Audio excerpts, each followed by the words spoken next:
हाजिर है। नाज़रीन, आज हम बात करेंगे सी पैक के हवाले से, इसको क्या खतरात हैं और किस मुल्क ने पाकिस्तान की सी पैक के हवाले से हमायत का ऐलान किया। बड़ा अहम मुल्क है, इस हवाले से हम बात करेंगे और साथ साथ हम जो पाकिस्तानी पॉलिटिक्स चल रही है उस हवाले से भी आज बात करेंगे। आज हमें ज्वाइन करेंगे आलमी सहूलतकार जनाब फैसल मोहम्मद साहब, हमें ज्वाइन करेंगे, लेकिन उससे पहले आपसे रिक्वेस्ट है, हमारा जो चैनल है CNN पाकिस्तान, इसको सब्सक्राइब जरूर कीजिएगा। हम सीधे चलते हैं फैसल मोहम्मद साहब से। बहुत शुक्रिया सर प्रोग्राम में पार्टिसिपेट करने का। बहुत शुक्रिया आपका जनाब। ऐसा सबसे पहले आपसे पूछना चाहेंगे कि बड़े अहम कंट्री ने सी पैक के हवाले से हमायत का ऐलान किया है। हमारे जो नाजरीन है उनको आप बताइएगा कि कौन सी कंट्री है और क्या उसने आगे क्या प्लान क्या है सी पैक के हवाले से, खुशखबरी क्या आपके पास? बिस्मिल्लाहिर्रहमानिर्रहीम। देखिए, आपको पता है कि इस वक्त ये जो कोरोना की वबा फैली हुई है, उस हवाले से सारी दुनिया की जो सियासत है वो तब्दील हो रही है। और इस वक्त जो बड़े-बड़े ब्लॉक्स हैं और जो बड़ी-बड़ी कुव्वतें हैं, वो अपने नेक्स्ट जो उनके प्लान्स हैं उसके लिए वो सब बहुत तेज़ी से मुतहर्रिक हैं।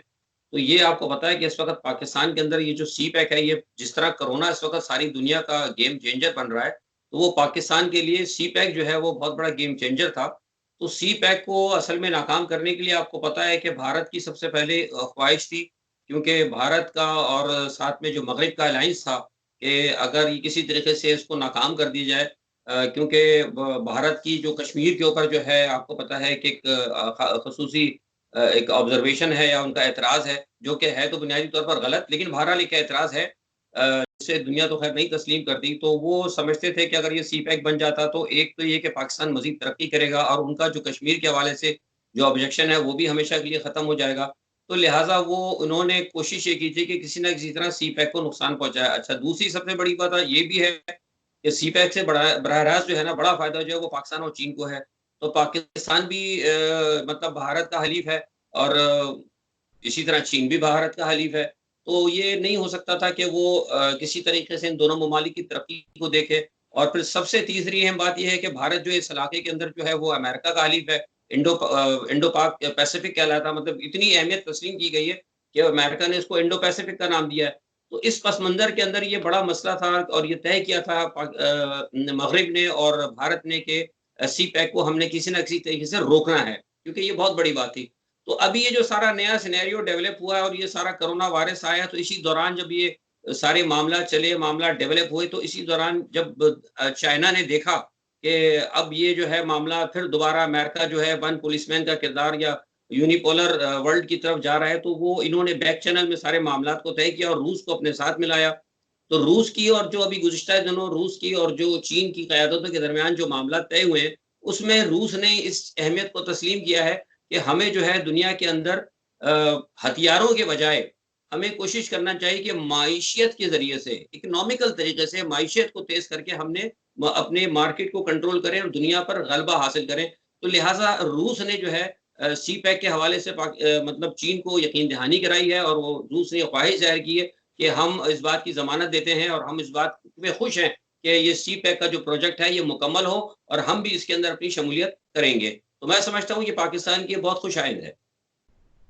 अच्छा, खित्ते की जो खतरात हैं आप देख रहे हैं कि अमेरिका जो है, एक तो उसकी खित्ते में ईरान के साथ भी चल रही है कशीदगी। फिर पिछले दिनों ये भी खबरें आई हैं, आप इस खबर को बेहतर बता भी सकते हैं कि सुना है कि वहाँ पे जो मोहम्मद बिन सुल्तान है सऊदी अरब के बादशाह, उनके साथ भी थोड़ी सी तल्ख कलामी हुई है, क्योंकि सऊदी अरब और जो रूस है वो भी आपस में क्लोज होना चाह रहे थे। तो इस हवाले से आप क्या कहेंगे?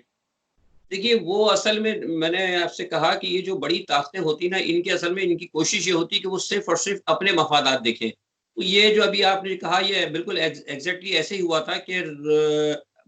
सऊदी अरब ने रूस के साथ ये जो तेल का बहरान आया था, इस वक़्त जो कोरोना की वजह से जो तेल की कीमतें गिरी थी, तो सऊदी अरब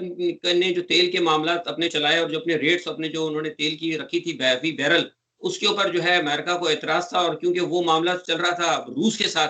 तो चूँकि अमेरिका का तो इस वक़्त अमेरिका को तो तेल की ज़रूरत नहीं है, क्योंकि अमेरिका के पास खुद अपना तेल है, वो अब डिपेंड तो नहीं करता। तो लिहाज़ा इन्होंने इनको कहा था एमबीएस को कि भई आप तेल के हवाले से कुछ इनको वार्निंग्स दी थी, लेकिन चूँकि इनका मामला पस पर्दा र रशिया के साथ भी तय पा गया था, तो इसके ऊपर फिर ट्रंप ने इनको फोन किया और फोन करके इनको नाराजगी का इजहार किया। और नाराजगी का इजहार उन्होंने ये भी किया, कुछ लोग कहते थे कि इसे धमकी है, लेकिन मैं कहता था ये धमकी नहीं है। उन्होंने वहां से जो पेट्रियोटिक की बैटरीज हैं वो भी हटा ली और वो बैटरीज उन्होंने मूव कर दी। लेकिन जैसे मैंने आपको कहा कि 2 दिन कबल जो अभी नई जो एक नया जो ब्लॉक बनने जा रहा है, जिसके अंदर चीन ने बड़ी तेजी से काम किया है, और चीन को, रूस को, साथ में तुर्की को और आइंदा पाकिस्तान को, तो ये जो तेजी से, मतलब मैंने आपसे कहा ना कि दुनिया की पॉलिटिक्स बड़ी तेजी से तब्दील हो रही है। मतलब आप यूं कह सकते हैं कि पहले एक वक्त हुआ करता था कि पॉलिसीज जो है, आलमी पॉलिसीज 10 दिन या 15 दिन लेती थी। अब यह है कि दिनों के अंदर जो है मामला तय हो रहे हैं। इतनी तेजी से दुनिया चेंज हो रही है। तो ये गुज़िश्ता दिनों जो नया एक तब्दीली आई, उस तब्दीली के पस मंज़र में फिर ये ट्रंप को एहसास हुआ कि वो उस इलाके में अकेले हो गए हैं, सिवाय तो फिर दोबारा उन्होंने एमबीएस से राब्ता किया गुज़िश्ता दिनों, और राब्ता करने के बाद उनको कहा कि जनाब ठीक है, हम आपके साथ इस तेलों के मामले पे हर तरीके जो तेल का मामला है, दूसरे तीसरे मामला थे स्ट्रेटेजिकल हवाले से, आप हमारे साथ में हम कोऑपरेट करने के लिए तैयार हैं। असल में उनका मकसद जो है अमेरिका का वो ये है, वो चाहता है कि सऊदी अरब के थ्रू जो दूसरे मुस्लिम ममालिक हैं उनकी हमदर्दी हासिल की जाए इस तमाम जंग के दौरान। लेकिन आपके चैनल से मैं आपको एक और ब्रेकिंग न्यूज़ दे दूं कि जी जी। कल जो है, ये बहुत बड़ी ब्रेकिंग न्यूज़ है कि कल मोदी ने बैक चैनल के ऊपर ये अमेरिका को कह दिया है कि वो ठीक है, उनका इत्तेहादी है, इंडो पैसिफिक उसकी बहुत बड़ी अहमियत है। लेकिन ये बात कल मोदी ने पसे पर्दा अमेरिका को कह दी है कि अगर अमेरिका का चीन के साथ कोई तनाज़ा होता है, तो भारत अमेरिका का साथ नहीं देगा। ये मैं आपको बहुत बड़ी ब्रेकिंग न्यूज़ दे रहा हूँ। हाँ, ये बहुत बड़ी खबर है। बहुत बड़ी मैंने आपको खबर दी है और ये बिल्कुल एग्ज़ैक्ट है कि हाथ भारत ने खड़े कर दिए हैं कि चीन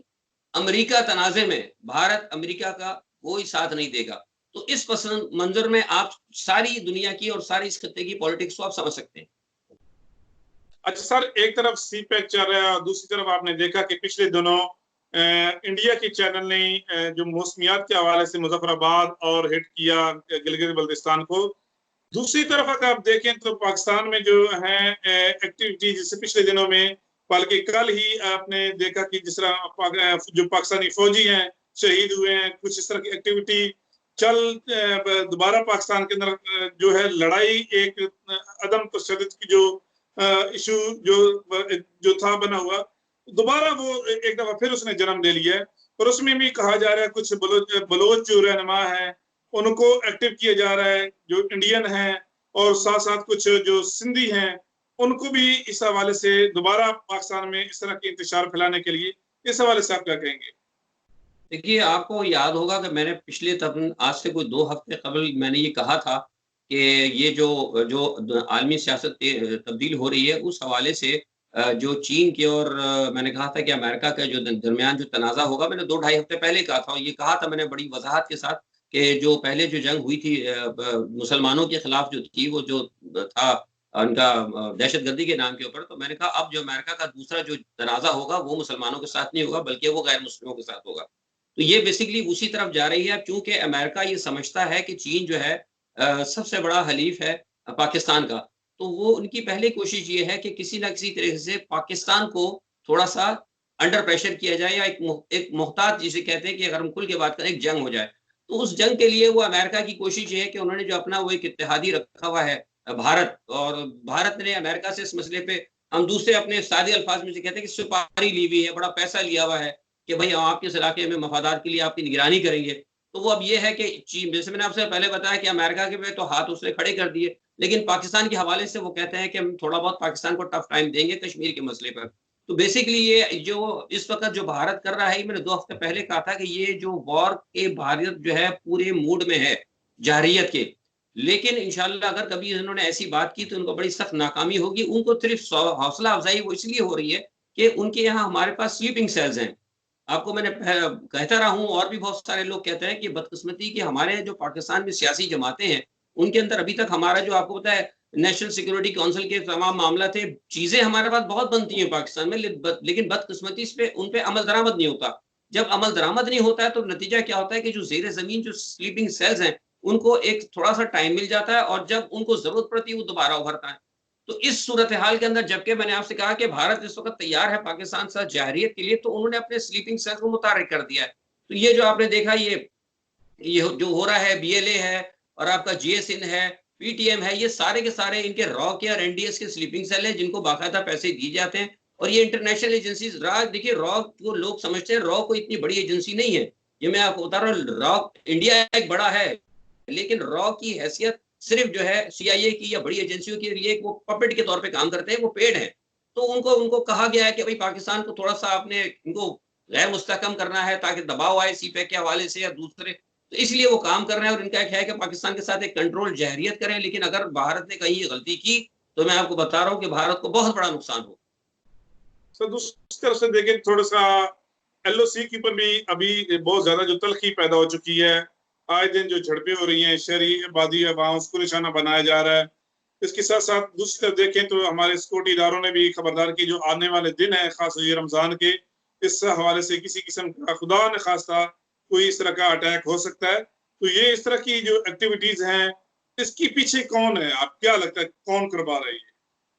इसके पीछे वही आपके स्लीपिंग सेल्स हैं, इनके पीछे भारत है, इसके पीछे अफगानिस्तान है और ये इन दोनों ममालिक के पीटीएम है और यहाँ पे हमारे यहाँ स्लीपिंग सेल हैं और इसमें कोई शक नहीं। इसके पीछे मैंने आपसे बहुत पहले कहा था और अभी ये जो ये हुआ है अभी 3-4 दिन में, अगर आप मेरे गुज़िश्ता 2 हफ्ते पहले स्टेटमेंट उठा के देख लें तो मैंने बल्कि कहा था कि ये पाकिस्तान के अंदर ये भी दहशतगर्दाना कार्रवाइयाँ होंगी। तो कुछ लोगों ने मुझसे पूछा कि आप इतने वसूख से कह रहे हैं? मैंने कहा जी मैं बिल्कुल वसूख से कह रहा हूँ, क्योंकि ये असल में बुनियादी तौर पर भारत फैसला कर चुका है पाकिस्तान के साथ जारियत का और उसे भारत की मैंने बताया ना कि अकेले हिम्मत नहीं है, लेकिन चूंकि उसके पीछे मगरिब का हाथ है